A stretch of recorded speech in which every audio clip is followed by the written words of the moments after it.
O seu livro, a sua obra mais recente, intitula-se Identidade Insular e Espaço Atlântico, Portugal e Tenerife em Tempos de la União Ibérica. Tem, portanto, a palavra, faz favor. Bom dia a todos. O primeiro é agradecer o convite para participar neste congresso, especialmente ao professor Filipe dos Santos pelo convite. Também estou muito contente, para mim uma grande honra estar aqui após de mais de 10 anos que comecei. Aqui foi meu primeiro lar, minha primeira estadia de investigação em Portugal. E para mim é muito difícil também estar aqui sem a presença do professor Alberto Vieira, que tem uma grande influência no meu trabalho e nesse trabalho que eu também vou apresentar. Peço desculpa, pela questão do tempo vou falar em espanhol, porque senão vou a falar um portunhol que não vai perceber ninguém. Como comenté, el profesor Alberto Vieira tiene una gran influencia en mi investigación. El concepto, la visión que él tenía sobre las islas, la anexología, la propia percepción que tenían los insulares sobre el medio, sobre la isla, ha tenido gran interés en mi investigación.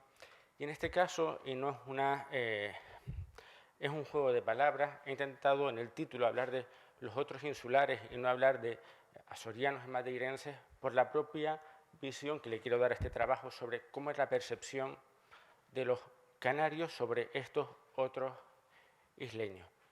Vemos en las propias obras, los cronistas, historiadores contemporáneos de la época, cómo se observa que entre ellos hay una visión de normalidad, de complementariedad, de solidaridad entre espacios. Y la primera gran referencia es el gran historiador, obviamente, Gaspar Frutuoso, que en su obra, en el diálogo que presenta entre la fama y la verdad, indica ya que las islas de Azores, Madeira y Canarias, que están tan cerca, y también la de Cabo Verde, que están gobernadas por Portugal, no entiende cómo en este océano, indica él, hay dos reyes. Nos habla de que hay una relación entre islas ya tradicional, un vínculo bastante tradicional. Estos coetáneos, estos cronistas, hablamos de Abreu Galindo, Núñez de la Peña, Gaspar Frutuoso, llegaríamos incluso hasta Vieira y Clavijo, hablan de una relación tradicional, unos lazos tradicionales con estos territorios desde Canarias, con estos territorios insulares portugueses, que sería el vecindario tradicional. Hablan de la presencia de casas portuguesas, de edificaciones al estilo portugués, que en algunas partes, en algunas islas, hay 300 vecinos, de los cuales indican que la mayoría son de origen portugués, incluso es relevante, indican que algunas producciones textiles, artesanas, que elaboran las mujeres son de influencia portuguesa, o que, mejor dicho, lo hacen mejor las mujeres portuguesas. Y estos cronistas, estos historiadores saben, conocen, como digo, la cosmovisión, conocen la historia, los acontecimientos que están viviendo. Un ejemplo de ello es el ingeniero, historiador Leonardo Torriani, que realiza una historia de las islas en la cual incorpora en su historia, como parte, como libro de su historia, a las islas de Madeira y Porto Santo, como un libro, como parte de esa historia. Y conoce la realidad insular. Por un lado, él hace una descripción de las Islas Canarias desde la época aborigen, la geografía del territorio de las Islas Canarias, pero también, como digo, él conoce la realidad, en este caso, portuguesa. El ingeniero bajo Felipe II y trabaja en las fortificaciones de la desembocadura del río Tajo. También los historiadores del momento, Vieira y Clavijo, más tardío, ya en el 18 también se cuestiona cuándo son esos inicios de las relaciones especiales entre Canarias y, en este caso, con Madeira. Y nos habla de un relato común que enlaza las Islas Canarias con el paso de Maciot a la isla de Madeira. Por tanto, se observan estas historias que la propia historia de las Islas Canarias tiene que estar conectada con el vecindario insular portugués. No se puede entender uno sin otro. Además, es significativo que en estas crónicas que estamos mencionando, en prácticamente ninguna de ellas se haga referencia a la agregación de Portugal a la monarquía hispánica. No hay ningún relato de acontecimiento político, porque ya hay un vínculo tan natural entre las islas, en este caso, sobre todo, archipiélagos castellanos, Canarias, con su entorno portugués, que los cronistas canarios, ninguno pone de relieve en esa historia ese hecho político. Como digo, porque ya son unos vínculos tan tradicionales que ya no es necesario justificarlos, desarrollarlos. Sin embargo, es verdad que la restauración portuguesa sí van a dedicarse páginas y páginas y páginas por las drásticas consecuencias que eso va a tener para las islas, en este caso las Islas Canarias. Y no por el acontecimiento político, sino porque se pierde, como diría el profesor Alberto Vira, la complementariedad entre los espacios insulares, se pierde el principal mercado, se pierde el lazo de solidaridad entre las islas.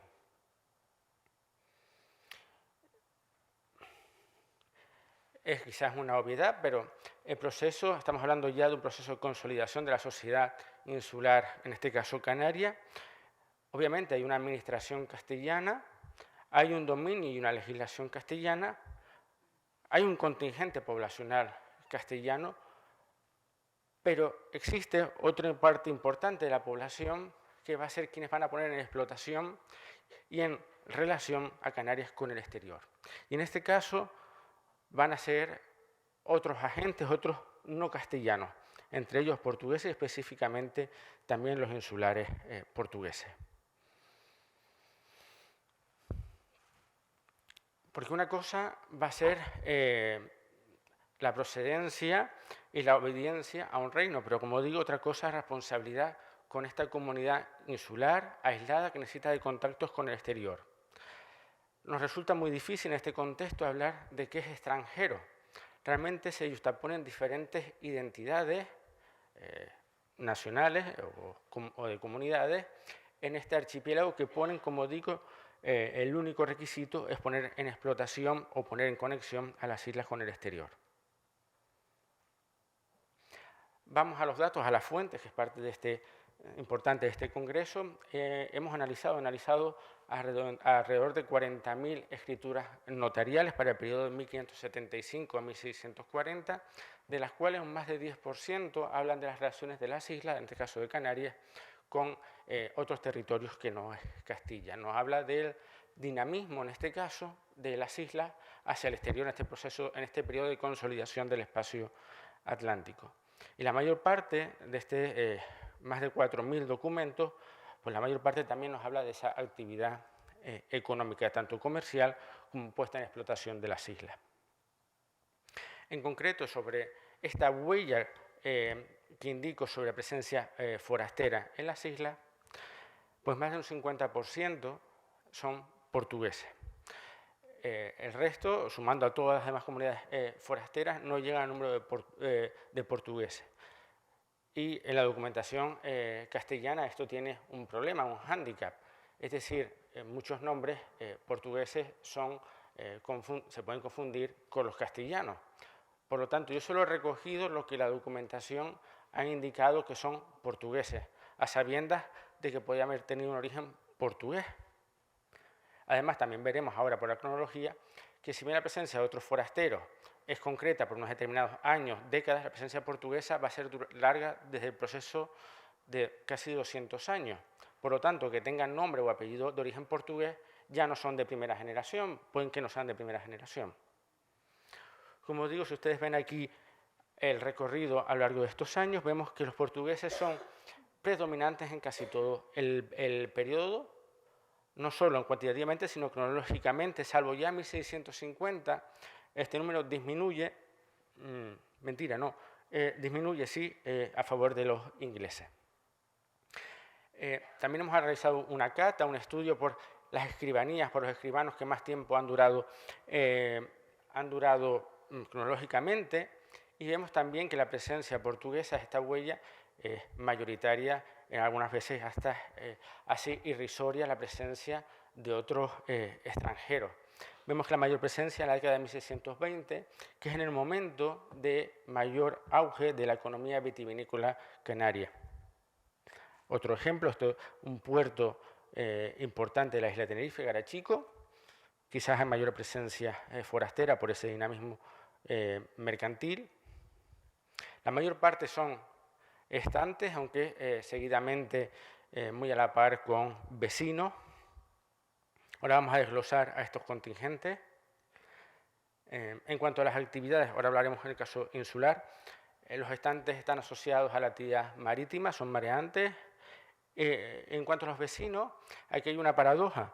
Normalmente cuando hablamos, se habla de portugueses, en la diáspora afuera se habla de la actividad comercial, mercantil, va asociada a la actividad comercial. En el caso de Canarias ha habido otro mito que habla que la presencia portuguesa ha sido mayoritariamente mano de obra agrícola. Ni una cosa ni la otra. Vemos que sí, efectivamente, son mayoritariamente agricultores, pero también un número importante de mercadores. Incluso, aunque sean una actividad secundaria, en número son mayor que cualquier otra comunidad forastera. La procedencia de estos portugueses, en cuanto a los vecinos, son mayoritariamente insulares. Incluso sumando los de Azores y Madeira, son mayoría frente al resto de portugueses. Los estantes están más disgregados. Sin embargo, por esa visión, por ese vínculos mercantiles y marineros es mayor la dispersión, pero encontramos sobre todo importancias también de madeirenses y azorianos.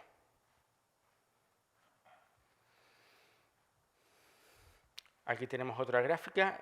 Es verdad que en el caso de los vecinos son mayoritariamente azorianos y en menor medida tenemos madeirenses. En este caso la justificación vendría dada por otro acontecimiento.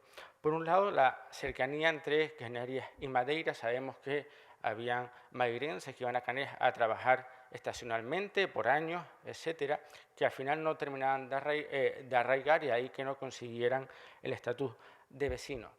Pero también por otra particularidad, muchos madeirenses se dedicaban a la agricultura y esto efectivamente, ya veremos, sí arraigan en las islas, pero como ustedes comprenderán, cuando un campesino va al registro notarial, en pocas veces dirá su origen, su procedencia para hacer un contrato agrícola. No tiene necesidad de decir de dónde viene en un contrato agrícola. Por tanto, esa huella ya se pierde en la documentación. De ahí que tenga menor número, menor presencia los vecinos madeirenses. Los estantes, bueno, están más dispersados. Tenemos procedentes incluso de Lanzarote, de Sevilla, obviamente porque vienen, son personas estacionales, pueden ser portugueses, vecinos de otras partes, que no tienen por qué ser incluso de Portugal propiamente dicho. Lo que es revelador es que en conjunto azorianos y madeirenses, casi a la par, corresponden a ese conjunto casi la mayor parte del contingente portugués en las Canarias, solo sobrepasado porcentualmente muy poco por las personas de Extremadura y seguidas ya un poco más de lejos por la gente de Eurolitoral. Otra desglose, observamos antes de la agregación portuguesa a la monarquía hispánica, hay un contingente insular bastante relevante, pero veremos sobre todo que ese número aumenta a partir de la década de 1600, 1620, vemos un número importante, sobre todo a partir de ese periodo de madeirenses estantes que están en las Islas Canarias. Por ese dinamismo, necesidad también de explotar la vid en las islas, pero también de poner en contacto, en navegación, el archipiélago canario con el exterior. Los lugares en donde se establecen simplemente van aparejados también a la actividad que desarrollan. La población azoriana está más centrada en lo que sería la capital de la isla, que es La Laguna en este momento, mientras que la población madeirense está más asociada al resto del norte de la isla, que está dedicada sobre todo a la actividad agrícola. En la capital tendríamos un puerto principal, pero sobre todo serían actividades artesanales. La relación de los isleños frente a los otros portugueses. Son mayoritariamente agricultores. Después los artesanos, que también son mayoritarias, le siguen la gente de Eurolitoral, y luego estarían marineros y mercaderes. Incluso tendríamos algunos adscritos al servicio doméstico. En cuanto a las actividades propiamente de estos insulares, son artesanos, mayor parte azorianos, ya hemos dicho, agricultores también, aunque más repartidos, azorianos y madeirenses, y vemos también que los marineros son buena parte, ya hemos dicho, de Madeira. También encontramos mercaderes madeirenses asociados a ese tráfico mercantil, y también tenemos el servicio doméstico. Se produce un pacto social, por lo tanto, entre la comunidad canaria y estos forasteros que llegan a las islas, que ponen en explotación y en relación con el exterior. Sabemos que fue de Madeira, fue traída árboles, parras y cañas de azúcar para puesta en explotación de la isla de Gran Canaria. Sabemos que es importante, Madeira sufre la crisis del azúcar antes que Canarias, y ese conocimiento va a favorecer a la reconversión de Canarias de su actividad exportadora hacia el vino. Es una precaución con anterioridad. Incluso algunas de las cepas vienen de Portugal, y de ahí que tengamos influencia portuguesa tanto en las técnicas como en la lingüística, en la cultura del trabajo de la tierra. Al fin y al cabo ya terminan por ser insulares. Destaca también otro caso paradigmático, las mujeres. Las mujeres portuguesas son las únicas forasteras que tienen oficio en las Islas Canarias. Y además son el nexo en el Atlántico. Más concretamente, las madeirenses, bien que están en Canarias o bien que están en Madeira, son las que se empoderan, tienen el poder muchas veces de su marido para hacer las transferencias, ventas, compraventas de las herencias o patrimonios en uno u otro archipiélago. También hay vínculos, voy a pasar de largo, entre la comunidad artesana, lazos muy fuertes, en este caso, de madeirenses que regresan, que dejan poder a sus hermanos o familiares para vender sus herramientas, incluso familiares que envían a otros familiares desde Madeira a Canarias para poner a su hijo para que aprendan el oficio con otros madeirenses. Los madeirenses también son el nexo, como digo, comercial entre Canarias y Madeira, pero también entre Canarias y otras islas del propio archipiélago canario, con Lanzarote y Fuerteventura. Incluso hasta con Brasil o con San Miguel en Azores. También es importante reconocer la importancia de la administración local, del Cabildo de las Islas Canarias y su vínculo con Madeira. Es frecuente encontrar documentación de la institución del Cabildo, en este caso de Tenerife, cómo se solicita que traiga, es conocido, trigo de Azores y Madeira.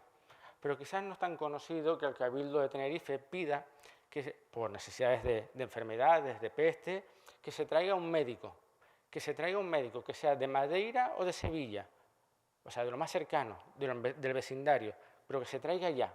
En varias ocasiones se solicita que venga un médico de Madeira, porque lo más rápido, lo más fácil de traer, lo más útil. ¿Qué ocurre? Ya con esto termino. La restauración cambia todo este vecindario de complementariedad entre espacios. Se pierde, dicen los cronistas, el principal trato que se tenía desde las Islas Canarias. Incluso desde el propio gobierno de la isla de Tenerife se advierte que hay posibilidades de una invasión portuguesa desde la isla de Madeira. Hay toda serie de plegarias, misas, en fin, en relación por estas posibles actuaciones desde Portugal. Incluso el Vire Clavijo, el historiador canario, menciona que esta transformación del espacio económico atlántico fue un golpe tan feliz para la isla de Madeira como infausto para las Islas Canarias.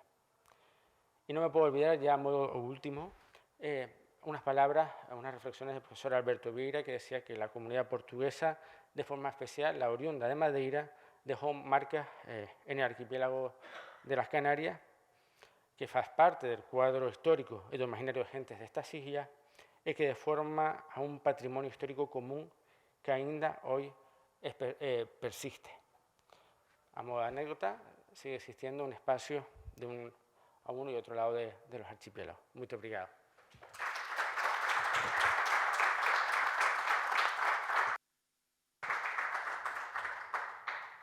Agradeço ao Dr. Javier a sua comunicação e o facto de ter cumprido o tempo. E passamos à segunda comunicação, da autoria do Dr. Jorge Manuel Martins Ribeiro, intitulada Os Madeirenses na Guiana Inglesa e a forma como eram vistos pelos cônsules de Portugal aí destacados entre 1845 e 1891. O Dr. José Manuel Martins Ribeiro é professor auxiliar da Faculdade de Letras da Universidade do Porto, concretamente no Departamento de História e de Estudos Políticos e Internacionais. Investigador integrado do CITSEM, é autor de diversos artigos sobre história moderna e contemporânea, com particular ênfase para a história diplomática, a história da política externa portuguesa e a história das comunidades estrangeiras na cidade do Porto. A sua dissertação de doutoramento trata das relações bilaterais Portugal-Estados Unidos da América e intitula-se Comércio e Diplomacia nas Relações Luso-Americanas, 1776-1822. Tem artigos tem participado e tem artigos publicados em várias línguas e tem participado em eventos internacionais com bastante frequência. Faz favor. Bom dia a todos. Eu quero começar por saudar os organizadores deste congresso e o convite que me foi endereçado pelo Dr. Filipe Santos, e é um prazer voltar a estar na Madeira, onde já não vinha há uns anos. E também é uma honra estar aqui para apresentar uma comunicação sobre um trabalho cuja recolha já fiz há uns anos, mas que até agora só consegui escrever este segundo artigo porque o tempo não chega para tudo. Portanto, eu queria começar por dizer que no título eu tive de deixar cair 1845, 1886, porque não dava tempo para isso, eu estaria aqui o dia todo a ler a comunicação. Vou tentar então cumprir o período. Desculpem o tempo. A imigração de madeirenses para a Guiana Britânica, conforme tivemos oportunidade de escrever num artigo anterior sobre este tema, é um fenómeno que se iniciou ainda no segundo quartel do século XIX, mas que se vai manter ao longo da segunda metade de 800. De acordo com Mary Noel Menezes, os primeiros destes imigrantes teriam chegado à Guiana em 1835 para trabalhar nas plantações de açúcar. Por seu lado, o reverendo Bronkhurst, membro de uma sociedade missionária metodista britânica, numa obra publicada em 1883, afirma que os portugueses da Madeira foram os primeiros imigrantes a chegar à Guiana Britânica nos anos de 1843-44. De acordo com a historiadora Joana Ferreira, entre 1835 e 1846 teriam chegado à Guiana cerca de 12 mil madeirenses. Isto, apesar de em 1836 o governo português ter proibido o contrato de trabalhadores da Madeira. Já segundo a referida historiadora Mary Noel Menezes, os primeiros 429 madeirenses, alguns acompanhados das suas respectivas famílias, teriam chegado à Guiana em 1835 como indentured labourers. É uma expressão que depois poderei explicar, que é difícil de traduzir para português, com um contrato por 5 anos. Por seu lado, o historiador Brian Moore refere que a imigração portuguesa para a Guiana Britânica no século XIX foi muito pequena em comparação com os movimentos migratórios para a América, mesmo como para a colónia da Guiana. Assim é este autor, baseando-se em documentação inglesa, nomeadamente nos Parliamentary Papers e nos Colonial Office Papers, escreve que entre 1835 e 1850 saíram da Madeira para a Guiana 17.098 pessoas e de 1851 a 81 13.535 madeirenses e 164 açorianos, sendo estes e o último grupo de portugueses a instalarem-se nestas paragens. Porém, se somarmos os números dos dois períodos referidos por Moore, obtemos um total de pouco mais de 30 mil pessoas. Estas afirmações não são partilhadas por William Green, para quem este movimento migratório é o terceiro mais numeroso para as Índias Ocidentais Britânicas. Isso, exatamente. A propósito deste movimento migratório, tivemos oportunidade de escrever num artigo publicado em 2005, intitulado Imigração Portuguesa para a Guiana Britânica no século XIX, baseando-nos no relatório sobre a imigração na Guiana inglesa, assim o título do relatório, escrito pelo cônsul de Portugal em Demerara e datado de 15 de abril de 1913. E ele diz que as décadas áureas da imigração portuguesa para a Guiana Britânica, conforme se pode ver pelo quadro, foram as 1840 e 50. De 41 a 1850 chegaram a esta colónia 16.700 e tal imigrantes da Madeira. E de 1851 a 1860, 9.587 pessoas da mesma ilha. De 1861 a 1870, este número cifra-se em 1.535 madeirenses e depois de 1771 a 81, entre 2.170. Por outro lado, de 1881 a 82 a 90 a 91, apenas se registaram 182 chegadas. Significa, portanto, que estávamos no fim do ciclo da imigração para a Guiana. Do arquipélago açoriano e do Cabo Verdeano, as correntes migratórias para esta colónia inglesa da América do Sul nunca foram muito significativas. Eu não vou aqui dar números para não estar a perder muito mais tempo. Por outro lado, o mesmo relatório contém dados que nos permitem concluir que, para o período de 1931 a 1911, entre os habitantes da Guiana Britânica estão, em primeiro lugar, os indianos, quase 230 mil, em segundo, os imigrantes das Antilhas Inglesas, cerca de 41 mil, e em terceiro, os madeirenses, outros 31 mil. Os quais representavam 9,2% de toda a mão de obra importada no período que estamos, enfim, no período que o Cônsul está a tratar. Assim, os números de migrantes do arquipélago madeirense, de acordo com as fontes inglesas e portuguesas, são muito semelhantes. Ai, desculpem que eu esqueci-me de passar não, isto é outro gráfico. Por outro lado, o reverendo Brockhurst, na obra referida, já referida, afirma que a maior parte dos trabalhadores da colónia eram provenientes do subcontinente indiano. Os denominados coolies, portanto é outra expressão que deriva do português colé, mas que poderemos noutra altura falar disso, e eram empregues nas plantações de açúcar. Os missionários não deixam de observar que existe entre a população um forte preconceito contra os ameríndios, os portugueses, os crioulos e os indianos, devido à cor da pele. Por outro lado, na colónia viviam imigrantes de várias nacionalidades, desde europeus a asiáticos. Desculpem, isto era portanto, é este gráfico. Depois eu fiz um gráfico em forma de queijo para poder ser mais perceptível. E temos agora aqui este gráfico, que é a origem da população nascida na Guiana Britânica com menos de 16 anos. E esqueci-me de referir que este autor menciona que nas margens dos rios viviam cerca de 7.000 a 8.000 ameríndios nómadas, agrupados em tribos, e que ele designa como the Lords of the Soil. Pelo menos tem esta concepção, quer dizer que são os donos da Guiana. Como fosse impossível determinar o exato número de ameríndios, o autor dá-nos, de acordo com o censo de 1785 e de 1881, os seguintes números para a população imigrada. E acho que não vale a pena estar a repetir. Eu já mostrei este quadro, já mostrei este gráfico, e agora tinha aqui este gráfico, este quadro que é muito curioso, é que assim, entre 1881, de acordo com estas estatísticas, 2,73% da população imigrante residente na Guiana Britânica era de origem madeirense e açoriana, e 63,75% dos menores de 16 anos nascidos nesta colónia eram filhos de pais madeirenses. Nota-se, no entanto, aqui um enorme desequilíbrio entre os sexos, pois teriam nascido 16.558 crianças do sexo masculino contra 24.897 crianças do sexo feminino. Esta diferença não se verifica nos jovens nascidos de pais indianos e chineses, o que nos lança dúvidas sobre os números transcritos por Brockhurst. Isto apenas com o estudo das estatísticas, ou seja, do relatório da Guiana Britânica, que eu não consegui ter acesso, porque não existe acesso à internet, é que se poderá corrigir estes números. Até porque dá-me a ideia que o reverendo Brockhurst foi muito exato nas suas transcrições, mas aqui deve ter havido algum problema de números.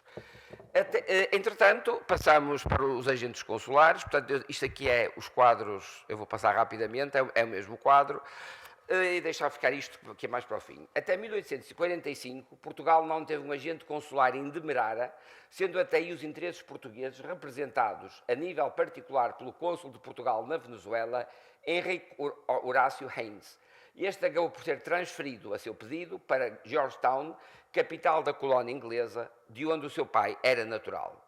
Uma das suas preocupações, um dos primeiros ofícios que manda para Lisboa, logo em 1846, tem a ver como eram tratados os madeirenses. Pois escreve, eu transcrevi aqui, isto é transcrição de uma carta consular: principiado, direi a Vossa Excelência, o modo indecoroso com que são enganados pelos negociantes portugueses, fretadores dos navios que a este porto os conduzem, a maneira como os mesmos negociantes e capitães das embarcações, infringindo as leis, os tomam por contrabando nas costas da ilha, à maneira como são tratados durante a viagem, e os contactos por os ditos negociantes os obrigam a fazer neste porto com os proprietários das plantações. Pelo trato que tenho tido com muitos deles, ultimamente vindos, propriamente lhes tenho ouvido dizer que foram inteiramente enganados na sua pátria, pelo negociante que os havia transportado, pois lhe havia dito que nas ruas de Demerara se achava dinheiro, que assim que chegassem a bordo do navio tinham roupas e tudo quanto desejassem para seu sustento, e que logo, e chegando a Demerara, tinham liberdade para trabalharem onde melhores interesses obtivessem. Portanto, como estou a reparar, isto é uma transcrição do português antigo, por isso não está gramaticalmente não está muito correto. Desculpem, assim, ante estas promessas irrecusáveis, os candidatos a imigrantes aceitavam de imediato, mas como estes não possam sair do Porto da Madeira, havendo a seu bordo mais que 2 indivíduos para cada 5 toneladas, e este pequeno número não satisfaz sua ambição, deixam em terra agentes que 1 ou 2 dias depois de o navio ter saído do porto, os embarcam em barcos costeiros e vão a certo ponto da ilha, entre eles convencionado, e aí os tomam sem que o governo da ilha os possa obstar. Após serem embarcados de forma ilegal, os imigrantes começavam a perceber-se de que tinham caído num logro devido logo à má alimentação que lhes era dada, e os que sobreviviam à viagem chegavam ao porto de Georgetown gravemente doentes. Muito rapidamente dizer que a bordo da barca inglesa Palmeira tinham falecido 3 migrantes e a bordo da escuna portuguesa Águia 1. Uma vez em terra, a situação não melhorava, pois antes de desembarcaram tinham sido obrigados a assinar um contrato por 1 ano extremamente desfavorável com um proprietário que pagava a sua passagem ao engajador. Recebiam entre 500 a 600 reis por dia, mas todas as semanas era-lhes descontada uma quantia certa até que o patrão fosse reembolsado pelas 30 patacas, eu calculo que sejam dólares da Guiana Britânica, porque a tradução portuguesa da palavra dólar é pataca, portanto foi 30 dólares da Guiana Britânica que pagara pela viagem. Ao somar a tudo isto, o vínculo contratual era ajustado perante um magistrado que não falava português, na presença do engajador, do proprietário e de um intérprete, o qual, segundo o cônsul, apenas traduzia a menor parte das obrigações a que o imigrante ficava sujeito. Como o intérprete recebia 1000 reis por cada serviço que prestava, tinha interesse que as assinaturas se fizessem o mais rapidamente possível. Além disto, se o imigrante viajasse na companhia de filhos, com idades compreendidas entre os 3 e os 14 anos, o engajador obrigava-os, o imigrante, portanto, a pagar 30 dólares por cada um. Isto, aliado ao facto de apenas quando chegavam às plantações, se aperceberem da fraude de que haviam sido alvo, isto tudo indignava o cônsul.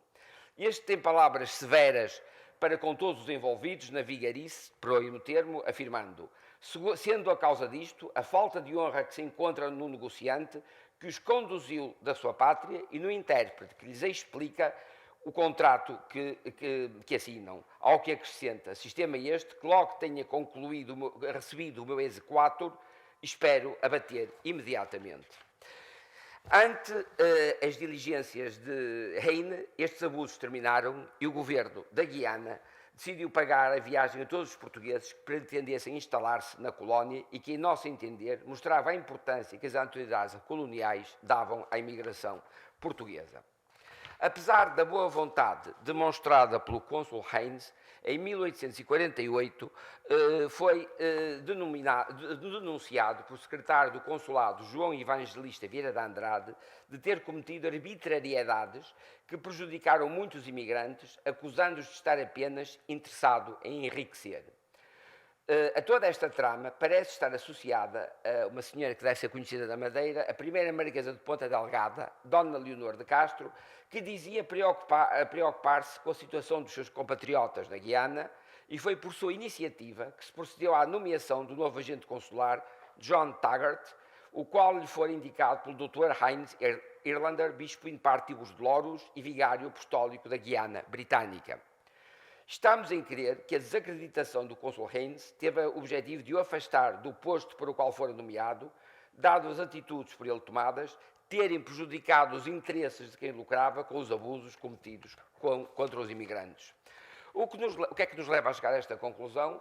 É o facto do próprio cônsul Heinz ter demitido João Evangelista de Andrade por várias razões que ele não especifica na correspondência, mas entre as quais se contam o facto de ter entrado na residência do bispo católico da Guiana Britânica e o ter insultado. Assim, o ex-secretário parece-nos ter sido um instrumento para desacreditar quem sempre defendera e lutara junto às autoridades coloniais pelos direitos dos portugueses. De facto, antes da sua nomeação, Heinz já mandava para Lisboa a seguinte,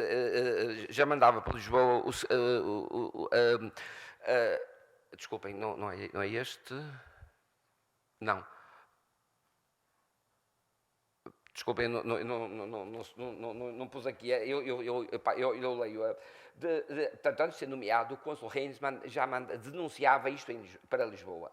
A nomeação de um cônsul português nesta colónia produziu muita excitação entre alguns portugueses que fazem o negócio de trazer imigrados da Ilha da Madeira, porque eles temem, e não sem razão, que tendo um cônsul não lhes será permitido persistir em um sistema conduzido sem ordem e sem respeito, nem as leis de humanidade, nem conformemente com os decretos legislativos das Cortes da Madeira.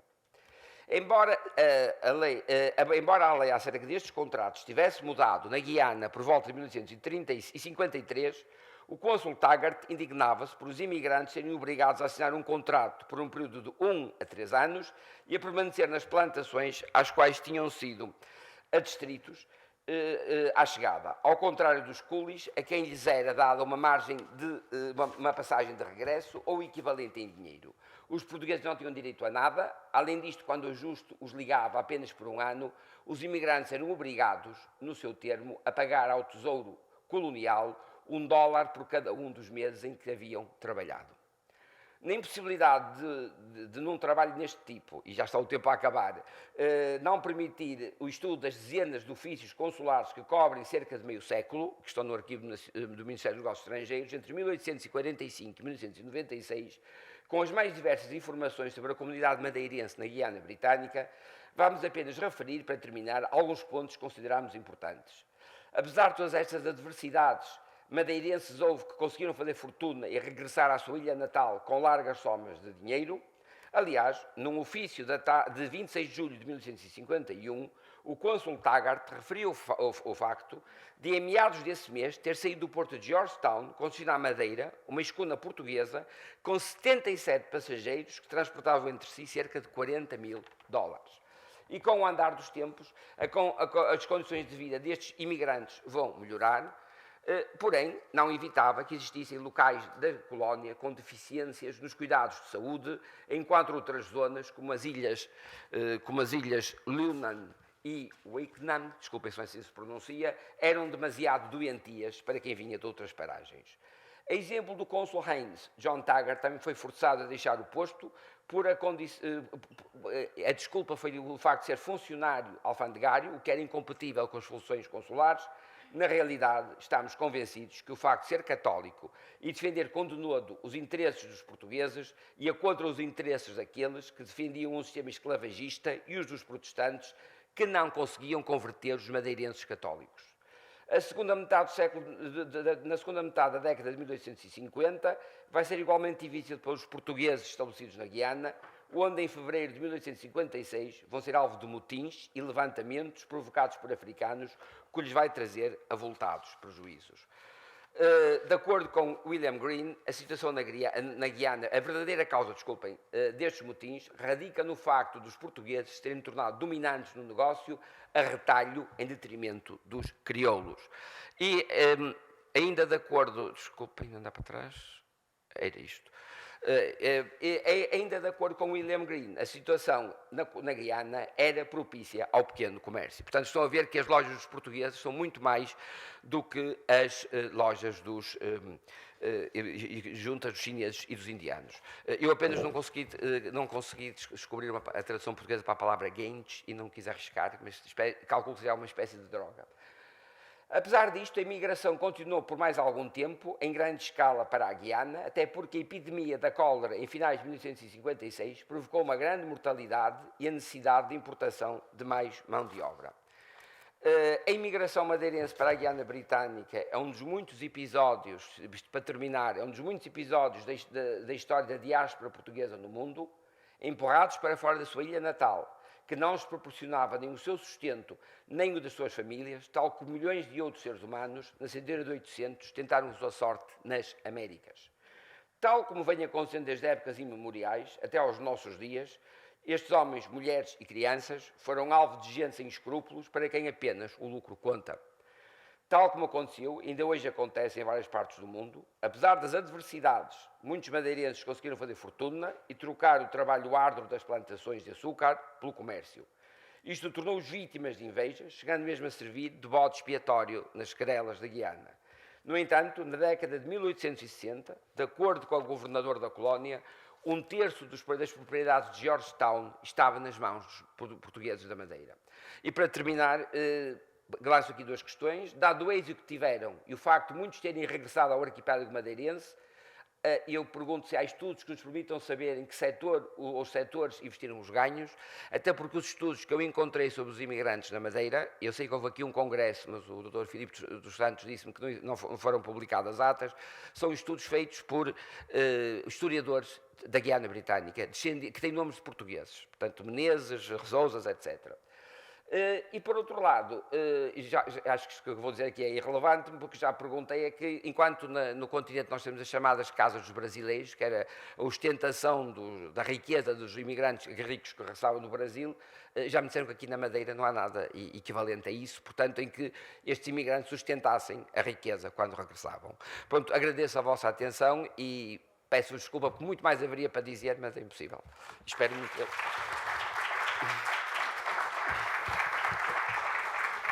Dr. Jorge, pela sua participação e por ter cumprido o tempo. E passamos à terceira comunicação do Dr. Ismael Cerqueira Vieira, intitulada Geografias Médicas e a Apologia do Clima Madeirense no Tratamento da Tísica no século XIX. Algumas informações curriculares. O Dr. Ismael Cerqueira Vieira é historiador e investigador do Centro de Estudos Interdisciplinares do século XX, 6-20, da Universidade de Coimbra. Pós-doutorado em História da Ciência pela mesma Universidade, portanto, a Universidade de Coimbra, dedica-se ao estudo de temas de História Social, História da Saúde e História da Medicina do período contemporâneo. Faz favor.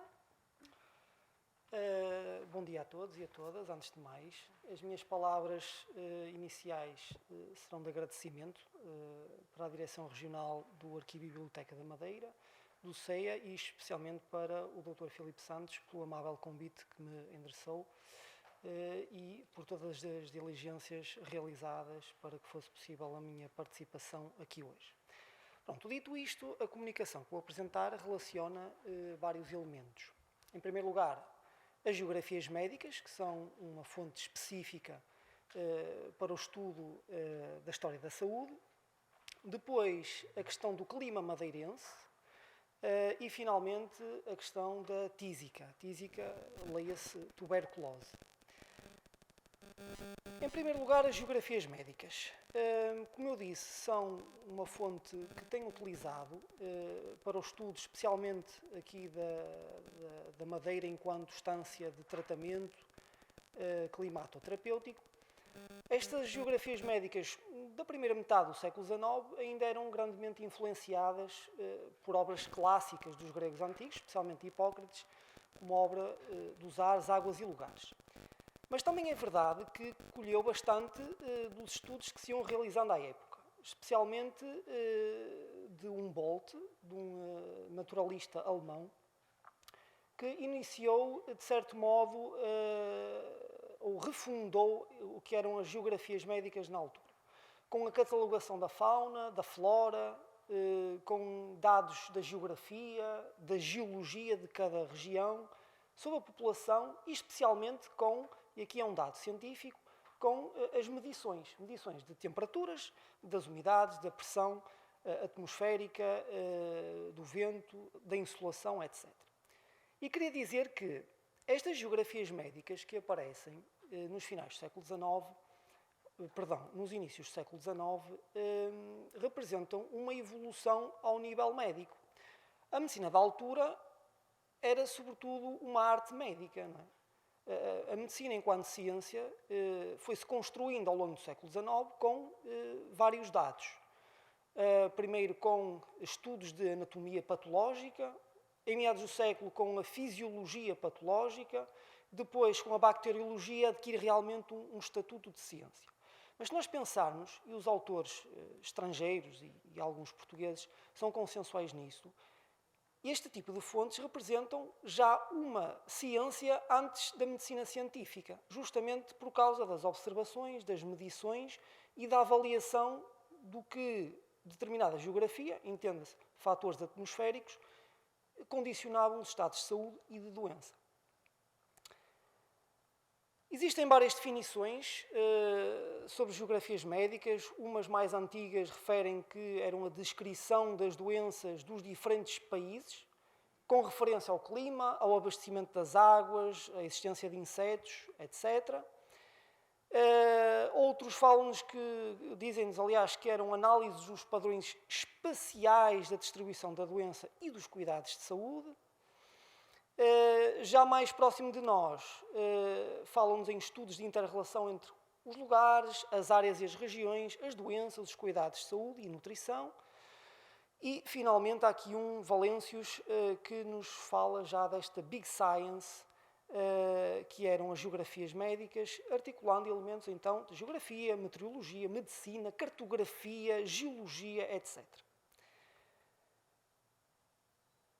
Eu utilizei para esta comunicação, que depois será vertida em artigo científico, como saberão, algumas geografias médicas. Também não queria que se confundisse este tipo de trabalhos com literatura de viagem. Por vezes são semelhantes, mas a literatura de viagem tem outro intuito que não este trabalho científico.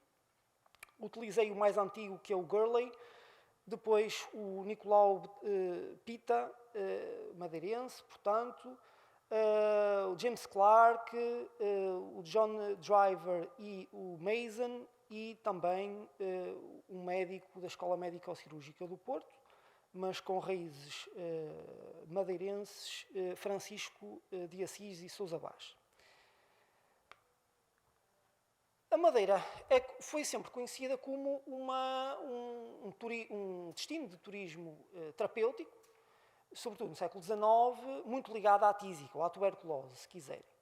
Isto porque as concepções da doença olhavam para a tísica como um fenómeno não de origem bacteriana, se quiserem, mas como de origem constitucional.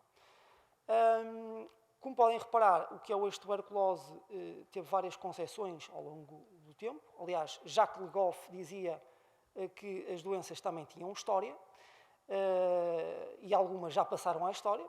Eu pergunto, onde é que estão as febres das almas sensíveis? Já não existe. Onde é que está a tísica hoje em dia? Também não existe. Isto porque tiveram a sua história, mas foram redefinidas ao longo do tempo. Enquanto a febre das almas sensíveis era muito ligada aos génios artísticos, portanto aos escultores, aos pintores, aos escritores também, e está muito ligada a uma predisposição melancólica destas pessoas. Depois evoluímos para um conceito de tísica, aqui muito associado à hereditariedade. Isto caminhou até ao século XX. Não é? Ricardo Jorge, quando fez um censo dos tuberculosos do reino, enfim, um conjunto de médicos existentes em Portugal, enviava alguns relatórios, ele compilou esses relatórios e ainda aparece nos inícios do século XX uma concepção hereditária desta doença, que não era atribuída, obviamente, a um bacilo. E, finalmente, doença infectocontagiosa. Aqui, quando falo de tísica relativamente à madeira, não é? Estamos a falar, portanto, nesta concepção hereditária, em que era preciso higienizar e tratar, sobretudo, os sintomas e a fraqueza constitucional. Havia, portanto, aqui uma concepção também fisiopatológica da doença, cujo modo de tratamento passava por exposição a um clima específico, e daí a madeira ter sido procurada enquanto estância de tratamento. Porquê? Porque existia uma corrente médica, a climatoterapia, que dizia que era por exposição a determinado clima e aos fatores desse clima, a temperatura, os ventos, o sol, etc., que as pessoas se curavam. Existiram algumas iniciativas até anteriores ao século XIX, especialmente fora de Portugal, como o Royal Chest Hospital ou o Brompton Hospital for Consumption, na Grã-Bretanha. Depois começam a aparecer estâncias marítimas muito ligadas ao tratamento da tísica, especialmente no sul da Europa, no Mediterrâneo e também nas Canárias. E, a partir de 1840, aí começam-se a instituir os ditos sanatórios, não marítimos, mas sobretudo de altitude, e muda-se aqui um bocadinho o paradigma, sai-se deste tipo de climas mais amenos, como era o da Madeira, para climas um bocadinho mais agrestes até. Se quiserem, a Ilha da Madeira era atrativa por causa de alguns fatores, nomeadamente conjugava quer um clima de montanha, quer um clima marítimo, temperaturas amenas, não é? Para quem saiu ontem do Porto e estavam 2 graus, cheguei aqui com um tempo maravilhoso, já se percebe aqui uma grande diferença.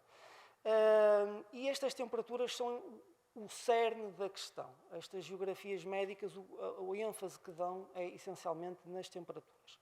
Mas também uma insolação abundante e uma vegetação frondosa. Houve também alguns fatores políticos que determinaram a procura da madeira, nomeadamente a questão do bloqueio continental imposto por Napoleão, quer dizer que os ingleses ficaram arredados de algumas estâncias que existiam no sul da Europa, especialmente o sul de França, a Itália, etc.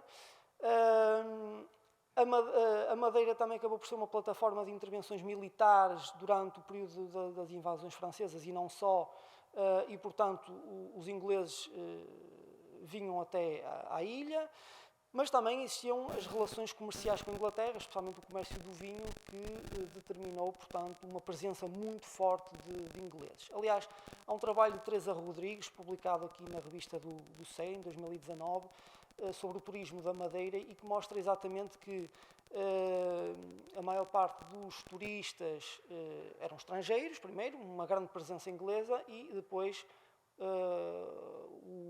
a finalidade desse turismo era essencialmente um turismo de saúde, um turismo terapêutico. Como é que estas geografias médicas faziam apologia do clima? Não é? E como é que tornavam, de certo modo, panfletário ou publicitavam este clima? Insistiam muito na questão da temperatura, alguma coisa sobre o regime de ventos e também sobre as chuvas. Mas o cerne estava na questão da temperatura. Portanto, falavam de uma uniformidade da temperatura, a pureza da atmosfera que advinha também das condições naturais, uma amenidade térmica que se prolongava ao longo de todo o ano, com poucas variações, poucas oscilações, quer entre o dia, quer entre a noite, quer nos sucessivos meses do ano. E como podem ver aqui, há alguns dados que nos chegavam, portanto, no verão a temperatura oscilava entre os 20 e os 24 graus e no inverno entre os 13 e os 18. Portanto, era um espaço relativamente ameno e se considerarmos que as pessoas vinham de fora, da Alemanha, de Inglaterra, Irlanda, etc., etc., realmente era um clima espetacular naquela altura. Depois, quanto às chuvas, há referência a alguns meses de chuvas, mas não muito intenso, comparado sobretudo com outras regiões da Europa, e há uma grande tónica que é posta nestas comparações entre a Madeira e outros tipos de climas de regiões europeias. Isto é um dado importante porque havia realmente, quer da parte de médicos portugueses, quer da parte de médicos estrangeiros, aqui uma grande publicidade ao clima da Madeira, por comparação até com estâncias bem mais antigas, como eu vos referi, da Europa do Sul. Em relação aos ventos, também falavam da existência de umas brisas marítimas, terrestres e alguns ventos do norte de África. Estes sim eram nefastos para os doentes porque disputavam uma reação orgânica que não era a desejável para a cura da dita tísica. E era, sobretudo, também um clima salutar. Mas já nos meados do século XIX começam-nos alguns médicos a pôr em questão se seria realmente um clima ideal para o tratamento desta doença. Deve-se contextualizar isto à época. Como eu vos disse, 1840, 50, começam a aparecer os primeiros sanatórios de montanha, de altitude, em regiões frias. Estamos a falar de Davos, na Suíça, estamos a falar de alguns territórios na Alemanha. E, portanto, estes climas mais amenos, mais quentinhos até, começaram a ser vistos de outra maneira e há já uma posta em causa dos benefícios que eventualmente teria. De referir que não existem muitas estatísticas médicas quanto ao resultado da exposição a este clima e, portanto, era o olhómetro, portanto, era visto a olho. Não é? Desde que as pessoas declarassem que estavam aliviados da sua doença, à partida seria um clima benéfico. Não tenho aqui estes dados, porque também não eram para estar cá, mas refiro assim muito brevemente. Aparece em 1853 o hospício da Ana Maria Amélia, em Portugal, na Madeira e em Portugal, sim, foi, na verdade, este hospício destinado ao tratamento de tísicos pobres, foi a primeira iniciativa organizada e institucional ligada ao tratamento da tuberculose. E aparecem-nos aí algumas estatísticas. As curas, posso-vos dizer, isso já está publicado em alguns artigos, as curas eram muito poucas. Portanto, as pessoas ou diziam que estavam aliviadas ou que tinham melhorado, etc., mas as curas eram poucas. Não é? E realmente só a partir de meados do século também, quando surgem estas iniciativas, é que aparece verdadeiramente uma estatística médica, que aliás surge em França, com Pierre Louis, e muito à custa destas estatísticas começou-se a provar que alguns tratamentos eram completamente infundados. As sangrias, por exemplo. Sangrava-se pessoas por tudo e mais alguma coisa. E quando aparecem as estatísticas mostram, sangrou-se não sei quantas pessoas, curadas 0, né? Abandonou-se alguns destes tratamentos, inclusive estes tratamentos pelo clima. Notas finais. Portanto, estas geografias médicas enfatizaram, como já tenho repetido, a amenidade térmica, os ventos pouco agrestes e uma estabilidade geral dos fatores meteorológicos. Deve dizer-se que foi este conjunto de fatores que atraiu gente de toda a Europa. Aristocracia, pobres, menos pobres, comerciantes, ou seja, gente que conseguia, e não só os pobres, quando surgiu o Instituto, o Hospício da Ana Maria Amélia, também eram canalizados do continente até à Madeira, mesmo sendo pobres, para se tratarem. Mas realmente é conhecido, várias personalidades da aristocracia europeia que se dirigiram à Madeira para se tratarem. Se calhar a mais famosa é a princesa Sissi, imperatriz da Áustria-Hungria. Como um historiador francês, François Dagonet, dizia, portanto, houve a procura de sítios agradáveis em detrimento dos mais saudáveis. Na verdade, era isto. O discurso presente nestas geografias eram também publicitários em relação à ilha. Penso que a minha intervenção provou isso mesmo. E devo referir como último ponto que este tipo de estudos, que aconteceu primeiramente em Portugal, ligados à Ilha da Madeira, antecederam em várias décadas outros estudos feitos no continente. Por exemplo, os estudos do médico Sousa Martins para a Serra da Estrela, que inaugurou verdadeiramente a luta organizada contra a tuberculose em Portugal, que se tornou depois, no século XIX e meados do século XX, o inimigo público número 1 e que ainda hoje mata 1,5 milhões de pessoas em todo o mundo anualmente. Está bem? Pronto, muito obrigado pela vossa atenção.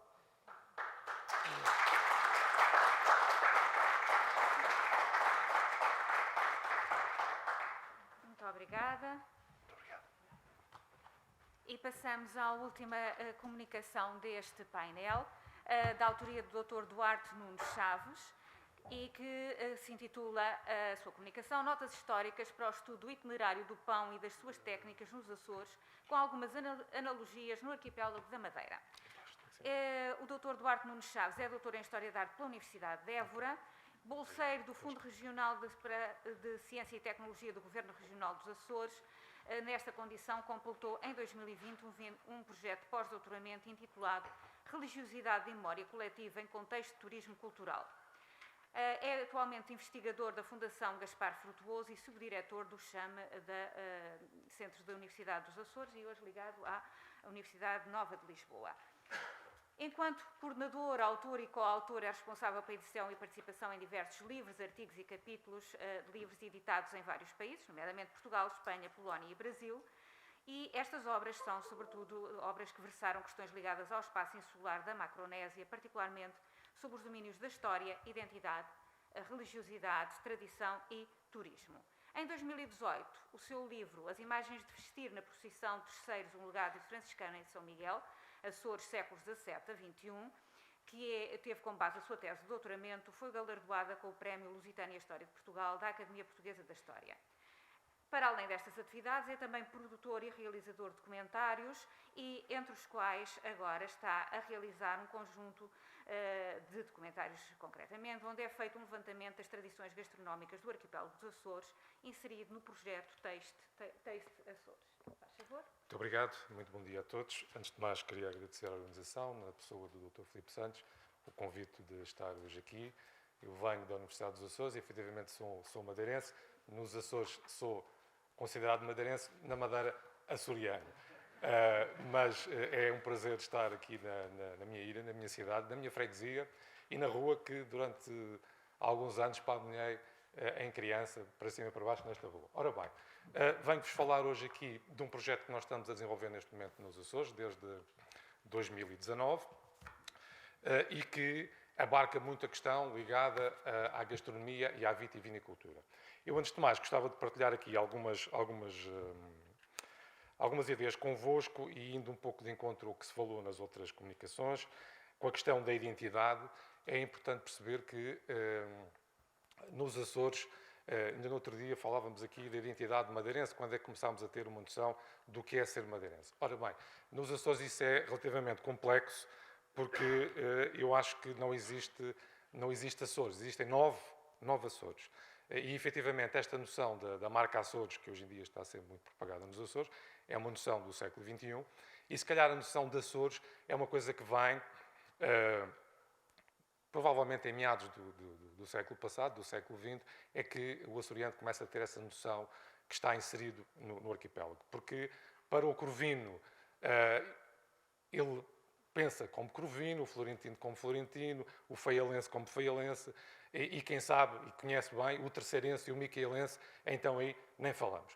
Quando eu apanho um avião e vou de São Miguel para a Terceira, chego a uma realidade cultural completamente diferente. Quando vou para o Faial, encontro uma realidade diferente. Portanto, nós, em termos de Açores, aquilo que nós temos noção é que existem, digamos, 3 grupos, e dentro desses 3 grupos há uma aproximação cultural.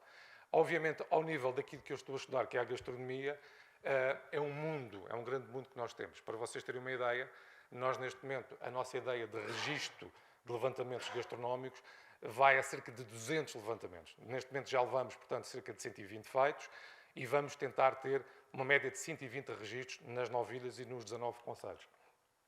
O projeto Taste é um projeto, portanto, que nasceu na Faculdade de Economia e Gestão da Universidade dos Açores, e precisaram de alguém para trabalhar a área da história e da antropologia também, e, portanto, fazer, digamos, um conjunto de levantamentos etnogastronómicos, E aquilo que se fizeram, logo numa fase inicial, foi convidar um investigador e depois um outro segundo investigador, que por acaso, por coincidência, eram madeirenses. Portanto, os dois primeiros investigadores que entram neste projeto são madeirenses a trabalhar na Universidade dos Açores. Aliás, a doutora Hélia de Sousa, que foi contratada para o projeto, e eu, fazendo parte da Universidade dos Açores.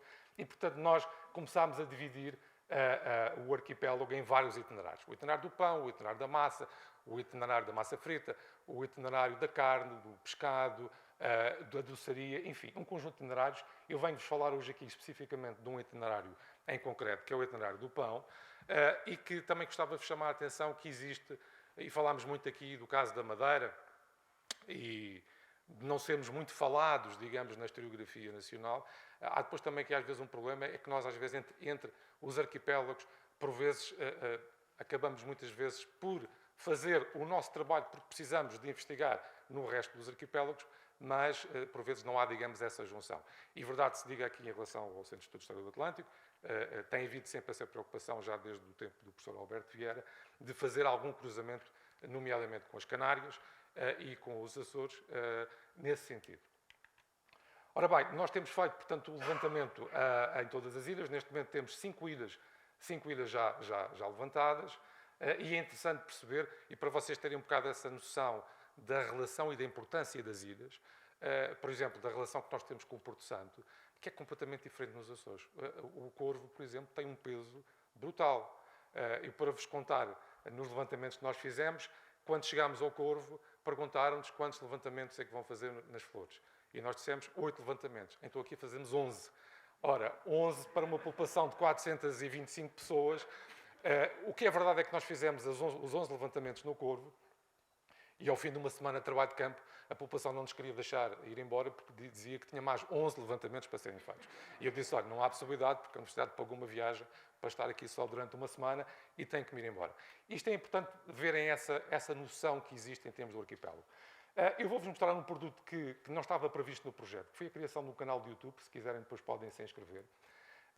Mas nós precisamos de colocar os vídeos que estamos a fazer. Portanto, nós estamos a fazer este levantamento audiovisual. Vamos realizar 200 documentários. Portanto, já temos neste momento cerca de 120 feitos, 45 publicados. E precisamos de colocá-los numa plataforma de YouTube.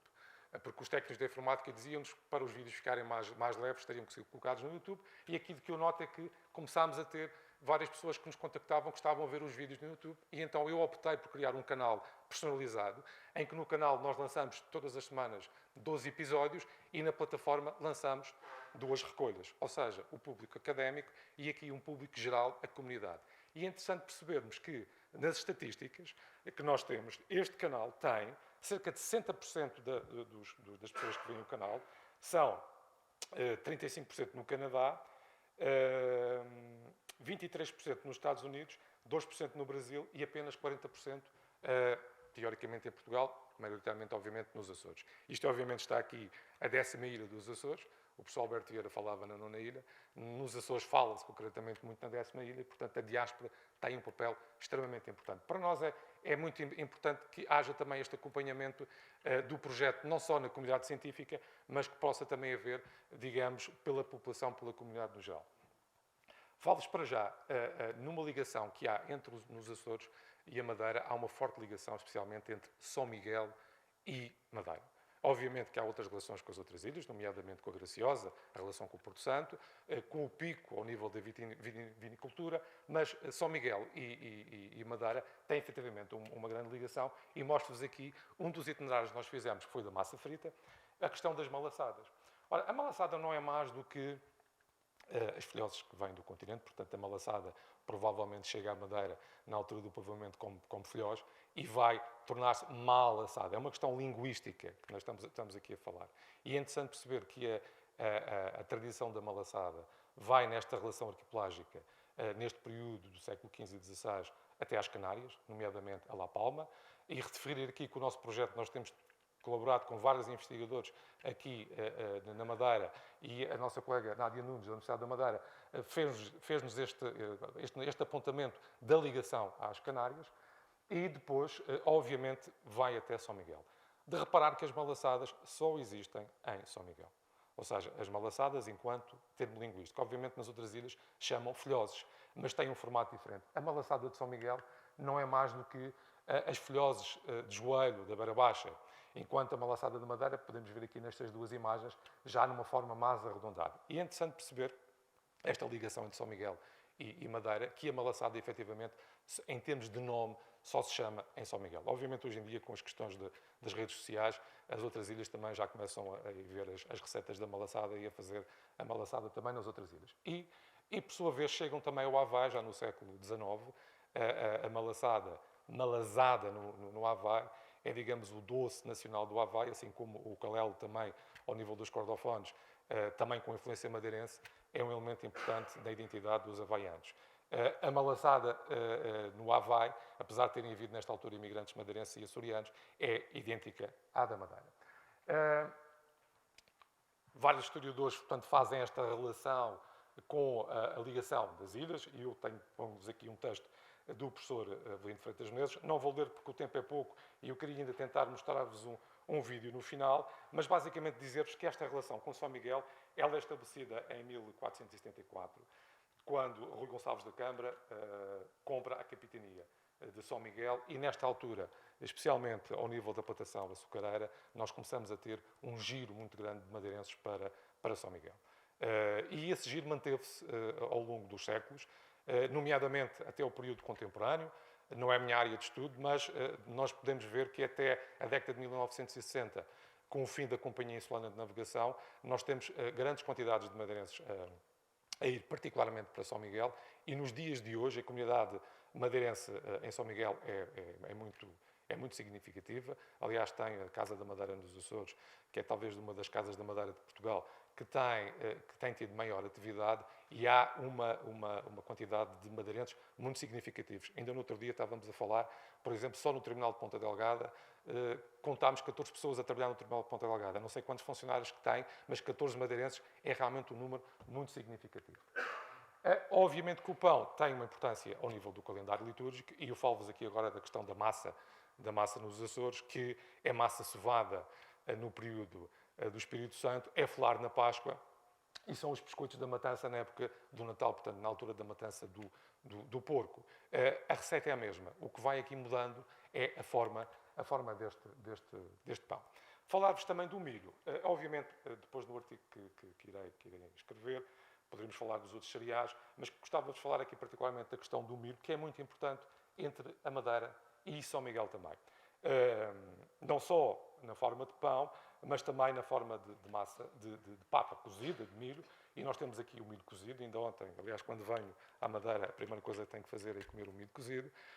Em São Miguel, esta tradição foi uma tradição também muito, muito comum, mas que, entretanto, se esgotou no tempo, e hoje em dia só mesmo as pessoas mais velhas, nós fizemos no outro dia uma recolha em rabo de peixe, são as pessoas mais antigas é que ainda se lembram desta tradição das papas de carolo, como eles chamam, em São Miguel. Outro elemento que eu gostava de chamar muita atenção é a questão dos utensílios, da tecnologia para a cozedura do pão. O pão tradicional, quer na Madeira, quer nos Açores, particularmente na Madeira e São Miguel, não é um pão de forno, é um pão de grelhador.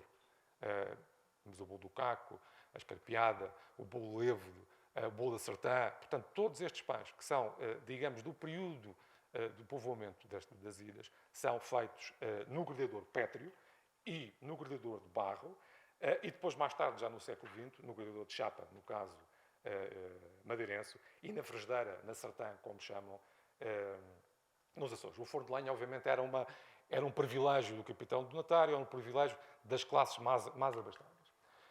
Mostro-vos aqui o grelhador pétreo, que todos conhecem, é laje nos Açores e em São Miguel, a pedra ou o caco na Madeira, que serve para fazer, obviamente, o bolo do caco, mas também serve para fazer o bolo levedo e o bolo da sertã.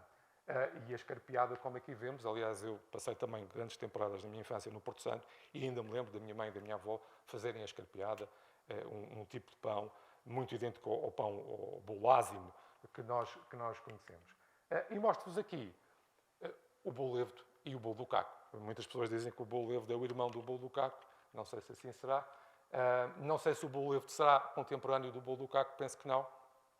Alguns historiadores e alguns investigadores ou pesquisadores açorianos dizem que o bolo levo nasce no período do povoamento nas Furnas. Eu penso que provavelmente o bolo levo nasceu o bolo do caco, é o mais provável, e que ao longo do século XIX, século XX, transforma-se em bolo levo, ou seja, transforma-se naquilo que a terra lhes dá.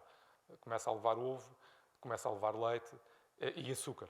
E, portanto, ele no período de povoamento, obviamente, que este bolo levo que nós estamos a ver aqui, um pouco mais pequeno que o nosso bolo do caco, não levava, obviamente, nas Furnas, que, como penso que todos conhecem, é uma povoação muito interior na Ilha de São Miguel, muito conhecida pelo cozido, mas, obviamente, neste período não tínhamos o açúcar em São Miguel e nesta localidade, nem haveria muita possibilidade, ovos eventualmente, mas o açúcar não acredito. Portanto, são dois tipos de pães tradicionais que nascem num período muito ligado ao povoamento, sendo que no caso açoriano faltam alguns estudos. Nós nas fontes, nomeadamente nas fontes conventuais e nas fontes de algumas receitas de alguns terratenentes, mas isto já mais para o período contemporâneo, não encontramos muitas referências à questão do bolo levo, mas eu estou convencido que o bolo levo, no sentido que tem, hoje em dia, é um pão muito mais ligado ao século XIX. A sertã está ligada ao grelhador de barro, que se pensava inicialmente que seria já num período posterior, mas algumas escavações que se fizeram na Ilha de Santa Maria, recentemente por investigadores do Cham, detectaram a existência na casa do capitão donatário de sertães, e o bolo da sertã é efetivamente um dos outros pães tradicionais, neste caso não só de São Miguel, mas um pouco todo o arquipélago, e repararmos aqui que o bolo da sertã vem sempre acompanhado de alguma iguaria dos charros fritos. Ou seja, estes grelhadores, quer o grelhador pétreo, quer o grelhador de barro, serviam não só para fazer o pão, mas para fazer também a comida, as outras comidas que eram utilizadas pelas populações. No século XX temos, obviamente, aqui já, portanto, a existência do ferro, no caso da madeira, da chapa, para fazer o bolo do caco, e no caso da madeira, no caso dos Açores, o bolo levo, obviamente, uma tipologia de pão que é feita na frigideira, mas em São Miguel e em algumas outras ilhas do arquipélago dos Açores, não se fala por frigideira. Não se dá essa denominação, é a sertã, que vem efetivamente da sertã de barro, que eu vos falei anteriormente. E, portanto, o forno de lenha, não vou estender relativamente ao forno de lenha, porque o tempo é pouco, já só tenho 5 minutos e quero-vos mostrar o vídeo, mas antes só de vos mostrar o vídeo, gostaria só de vos falar da questão do papel da mulher e do trabalho que nós temos feito com alguns colegas, nomeadamente da Madeira, e com vários colegas, não vou referir o nome, porque provavelmente vou-me esquecer, mas posso-me referir das Canárias, está aqui o Javier, que tem colaborado connosco. O papel da mulher. A Helena Rebelo apresentou-nos e diz-nos que nos estudos dela a mulher deixou de ter importância no século XXI na panificação industrial. Nos Açores isso não acontece. Eu mostro-vos aqui a imagem de uma padaria industrial que trabalham 16 pessoas, portanto, 15 mulheres e um homem. O homem tem a função apenas da distribuição. E mostro-vos aqui um exemplo na Graciosa, na padaria Tradição. É uma padaria familiar, marido e mulher, a Dona Ludmira, mas lá quem manda é a mulher. Na padaria quem manda é a mulher. O homem tem um papel perfeitamente secundário. E vou-vos então, nestes minutos finais, mostrar aqui um vídeo que nós realizámos no âmbito do Projeto Taste e que tem a ver com a utilização do grelhador de barro, que é, obviamente, muito idêntico àquele que se utiliza aqui na Madeira e que nós temos a utilizar nos Açores. Está bem?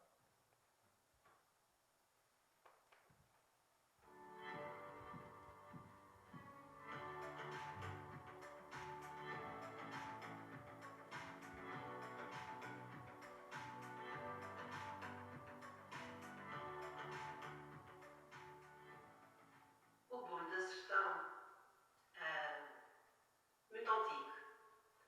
Lembro-me da minha avó fazer, depois minha mãe também fazia e devo dizer que eu não gostava. O bolo só levava farinha, água e sal. Um dia minha mãe lembrou-se de juntar um pouco de açúcar e como o meu pai tinha uma lavoura, havia leite em abundância, e então juntou também nata, e quando amassava, o líquido que precisava, porque sabe que precisa, em vez de colocar água, colocava leite. Passou a ser muito saboroso, passou a ser macio no comer e era comestível no dia a seguir, coisa que não acontecia antigamente, porque o bolo era feito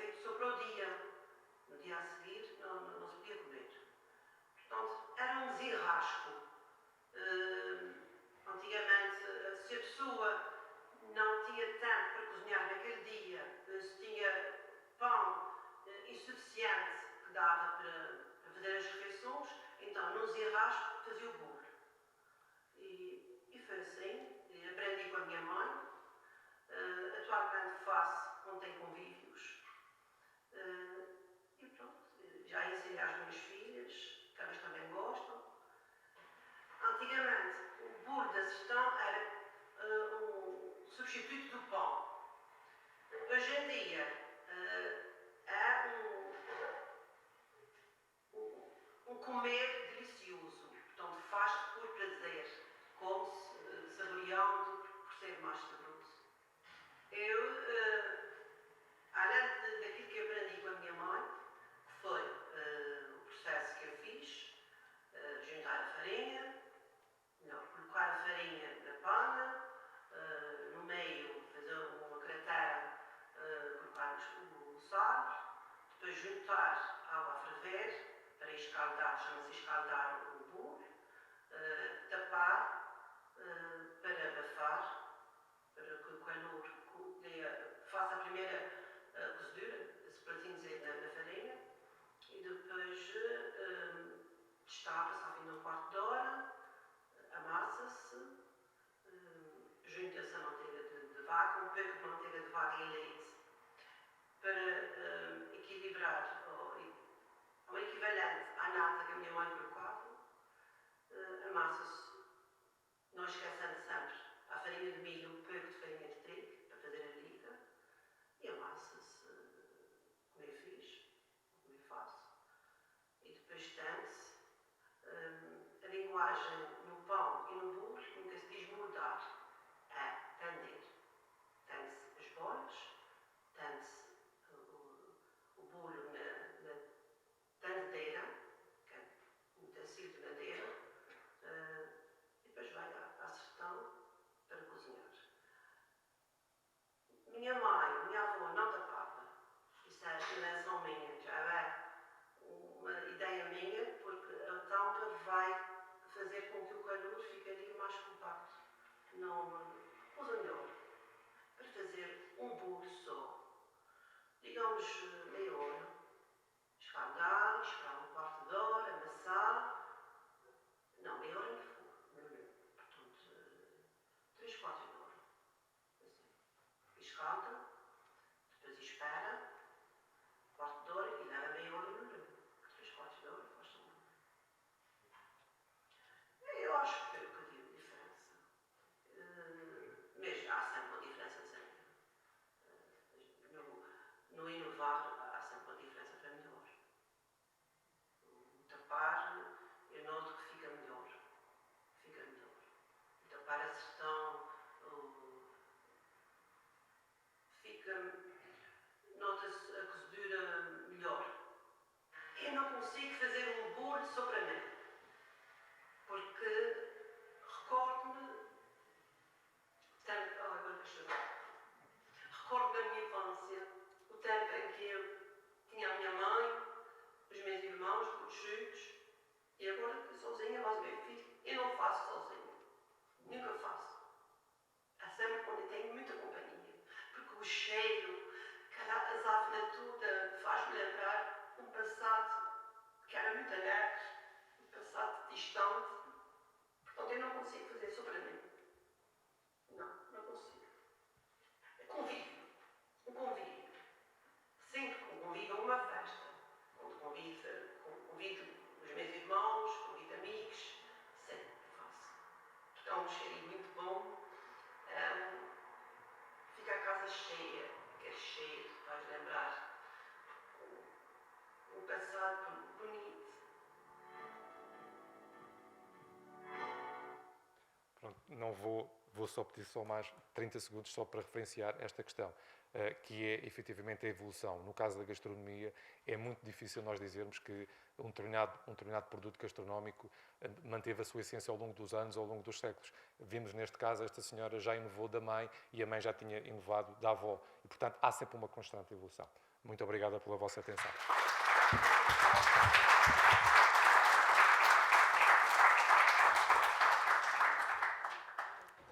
Ora, muito obrigada e creio que temos agora uns minutos para... 10 minutos. Portanto, temos agora 10 minutos para algumas perguntas que queiram fazer aos intervenientes neste painel. Faz favor. Bom dia, muito obrigado por todas as excelentes conferências que aqui foram apresentadas. A minha questão é para o professor Fabiense, se for possível, e prende-se muito com a questão de saber se é possível contabilizar o número de pedidos de vicinidade entre 1580 e 1640. Perceber se os madeirenses ou os portugueses que vão para o arquipélago das Canárias têm interesse em pedir esse estatuto próprio específico, que demora algum tempo a conseguir. A gente sabe mais ou menos que a nível de legislação seria por volta de 10 anos como residentes no arquipélago para depois pedir esse estatuto. E se há muitos casos de pedidos de vicinidade nessa área do país. E se também, se a pessoa pudesse acrescentar alguma coisita a nível de tentativas de aculturação, ou seja, falo especificamente de uma questão religiosa, se há algumas tentativas de não apropriar-se, mas no sentido de imitar a comunidade castelhana que existia no arquipélago. Muito obrigado. Talvez as perguntas primeiro e depois todas as respostas. Alguma pergunta mais? Faz favor. Bom dia a todos. Muito obrigado pelas comunicações. Eu vou colocar apenas uma questão que é um pouco lateral, mas talvez o Dr. Ismael tenha alguma informação sobre o assunto. Eu encontrei uma ou outra referência a este fenómeno relacionado com o Império Britânico da Índia, com o Raj. Mas finais do século XIX, primeiras décadas do século XX, era prática comum que, digamos, os elementos superiores da administração colonial britânica da Índia, no regresso à Europa, permanecessem 15 dias a um mês na Madeira a fazer transição entre climas tropicais e, digamos, um clima mais temperado europeu. Eu encontrei referências esparsas, digamos, nada de muito estruturado. Eventualmente tem informações sobre isto? Encontrou alguma documentação ou alguma publicação especificamente sobre este assunto? Mais alguma pergunta? Faz favor. Eu gostaria de pôr 3 perguntas rápidas, mas vou começar só com o Sr. Betting. O Dr. Jorge Manuel Martins Ribeiro fez referência, eu não consegui apanhar, fez referência a alguém que fala de um preconceito por causa da cor da pele de ameríndios, indianos e madeirenses. Quem foi, mais ou menos, em que data isto terá sido e se está incluído? Bom, talvez queira fazer as outras perguntas. Estamos a fazer o levantamento das perguntas, depois respondemos. Como tem mais duas, faz favor. Dr. Eduardo Nunes Chaves, como sabe, esta técnica de cozedura do pão existe em Portugal continental e em grande parte da Europa. É algo que é uma tradição judaica, pelo pão ázimo, ou do norte da África, ou da África subsaariana. A questão é se de alguma forma abordou essa questão etnográfica a respeito desta técnica de cozedura do pão. Rapidamente, só ao Dr. Ismael. A pergunta é, engloba as topografias médicas na geografia médica e por que motivo, por exemplo, não há uma topografia médica do Funchal neste período, quando muitas outras cidades europeias eram imensas, como em Portugal também. Obrigado. Mais alguma pergunta? Faz favor. Fala-se ultimamente, temos falado muito sobre a origem do bolo taco, tal como o temos hoje, se tem origem na Madeira, se tudo em Portugal. Tem alguma reflexão em relação a isso? São todas as perguntas? Bom, então passamos, por favor, à resposta por ordem da apresentação. Faz favor. Obrigado.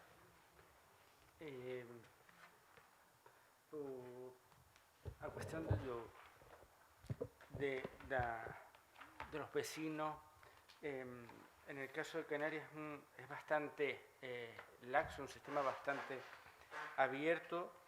Existe una legislación castellana sobre el acceso a la vecindad, pero es bastante, un sistema bastante abierto. Encontramos documentación, por ejemplo, caso general de portugueses, una familia muy relevante, los Pereira de Castro, que llegan a las islas la primera información hablan de estantes, tiene un conflicto con una mujer, la documentación lo sigue llamando estantes o residentes, que es otro concepto, y finalmente acceden al cargo de regidores y terminan por ser ya vecinos. Sin embargo, otra cuestión también muy interesante que apuntaba, más que la vecindad, es el proceso de naturalización que sí que se solicita a la corona, ese proceso de ser natural del territorio. ¿Saben cuántos portugueses consiguen la carta de naturalización en las Canarias hasta finales del siglo XVII, principios del XVIII? Cero, ninguno. Ningún portugués necesita, a diferencia de flamencos, otras comunidades, ninguno. No hay ningún portugués, hemos visto las cantidades de portugueses y ninguno solicita. Están arraigados, arraigados completamente en esa sociedad canaria. En cuanto al proceso de aculturación, se observa sobre todo en el mundo religioso. Encontramos, por tiempo no pude exponer, devociones propiamente portuguesas en las Canarias, a Santo Antonio, en fin, pero también encontramos a portugueses y madrilenses que en sus testamentos, que es la última voluntad, y por tanto cuando se confiesan ya, tienen devociones típicas también de las Islas Canarias, a la devoción a Virgen de Candelaria, que sean enterrados al pie de la imagen. Incluso muchos de ellos ofrecen, invierten, algunos de ellos judeoconversos incluso, invierten en piezas, imágenes para la devoción propia de las islas. Eso habla de arraigo, de interés de, pese a ser judío conocido, pues arraigo en la sociedad canaria. Obrigado. Eu agradeço a questão que me colocou, até porque eu não tive, e percebo que não tenha entendido muito bem, porque eu não tive tempo de explicar. Portanto, isto foi o reverendo Brownhurst, que no livro que escreve em 1898, diz que existe um forte preconceito contra os nativos, portanto, os índios, digamos, os portugueses, os crioulos e os indianos, devido à cor da pele. É isto que ele diz. Eu fiquei também um pouco espantado porque os portugueses não são propriamente da cor da pele, enfim, são europeus, mas é o que ele diz, que existe um preconceito contra os portugueses. De qualquer modo, eu não tive tempo de tratar disso, mas há vários motivos contra os portugueses, contra os madeirenses, mas porque estão na Guiana, à medida que vão enriquecendo, e muitos dedicam-se ao comércio, como nós vimos, e à medida que vão enriquecendo começa a haver uma certa inimizade dos crioulos contra os portugueses que estão a ter fortuna. E muitas vezes até a ideia é mandá-los embora. Isto faz-me lembrar, desculpem, foi uma coisa que foi um amigo italiano que me contou isto para aí há 30 anos, que chegou à Venezuela, e que é lá para o lado, e o que estava escrito nas paredes era português para Portugal, italianos para o cemitério. Portanto isto não tem nada a ver com a situação atual da Venezuela, é uma situação já há 30 anos, e está a ideia que na Guiana há assim, uma certa inimizade contra os portugueses, por terem enriquecido. E pronto, não sei se responder à sua questão.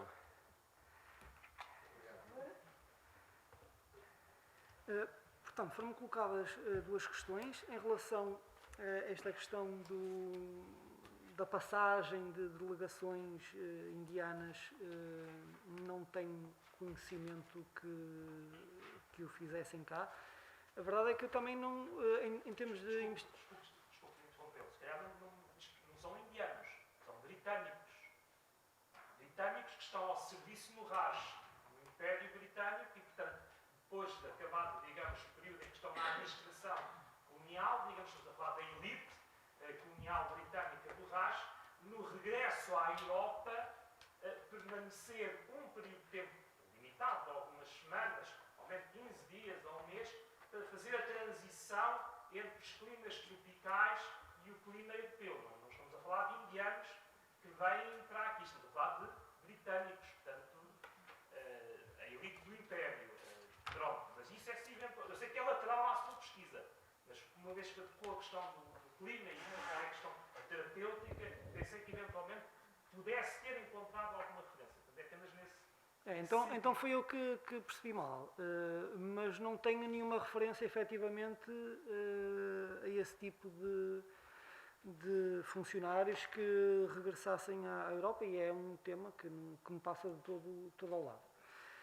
Quanto à outra questão, em relação a se as topografias médicas estavam englobadas nas geografias médicas, sim.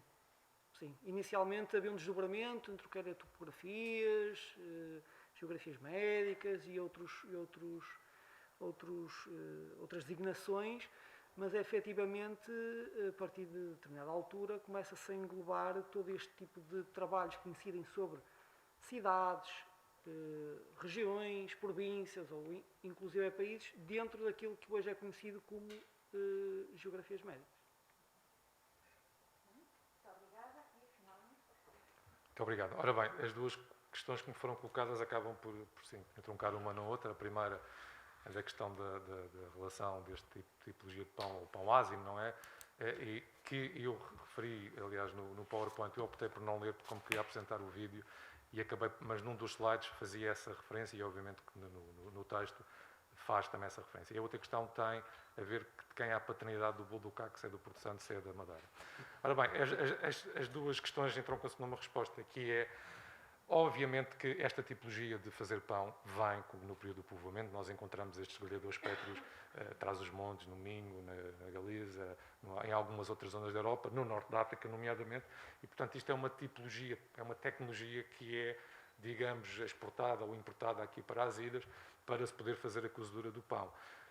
E nós vimos mesmo, por exemplo, no caso das malaçadas, passa-se a mesma coisa, portanto, no aproveitamento da farinação para a massa frita, estas tipologias são muito idênticas. Obviamente, o que é que vai acontecer? Na gastronomia, a inovação é uma coisa constante. Nós vimos no caso daquela senhora que em 3 gerações a bolo de sertã deixou de ser feito da mesma maneira. Agora imaginemos o que é fazer pão ao fim de 400 anos. Obviamente aqui há alterações. E, portanto, há uma presença muito grande nestas tipologias de bolo, de pão, da Madeira para os Açores. E, obviamente, no caso do bolo do Caco, isto acaba por ser a tal importação que nós temos desse tipo de tecnologia e que vai sendo adaptado. Agora, obviamente, que os historiadores têm que se basear em fontes primárias e, eventualmente, no caso da história comparada, podemos fazer estas comparações em termos tecnológicos, mas, no caso do pão, temos algumas dificuldades, porque onde é que nós vamos buscar estas fontes? Obviamente, o receituário conventual, por vezes não é muito fácil, e eventualmente algum receituário que encontremos em algumas casas abastadas, mas isso já para períodos posteriores do século XIX, nomeadamente. Portanto, essa questão da origem do bolo do Caco, eu penso que a tecnologia teve que ser empregue tanto no Porto Santo como seria na Madeira, a tecnologia do grelhador pétreo, como foi empregue também no Pico, em São Miguel, portanto, e obviamente isto depois aqui ganhou algumas tipologias de pão. Eu não sei se originalmente o pão se chamava, se seria o bolo do Caco, se teria outro termo. Obviamente foi uma evolução e uma inovação constante, mas eu penso que isso enfim, esta questão da paternidade não se pode colocar. Esta tipologia de pão é comum em todas as ilhas do nosso arquipélago e provavelmente até nas Canárias assim aconteceu. Obrigado. Agradeço a todos os participantes deste painel 9 e a todos os que nos deram o prazer dos que estiveram aqui presentes, pelo que temos agora um intervalo. Muito obrigada.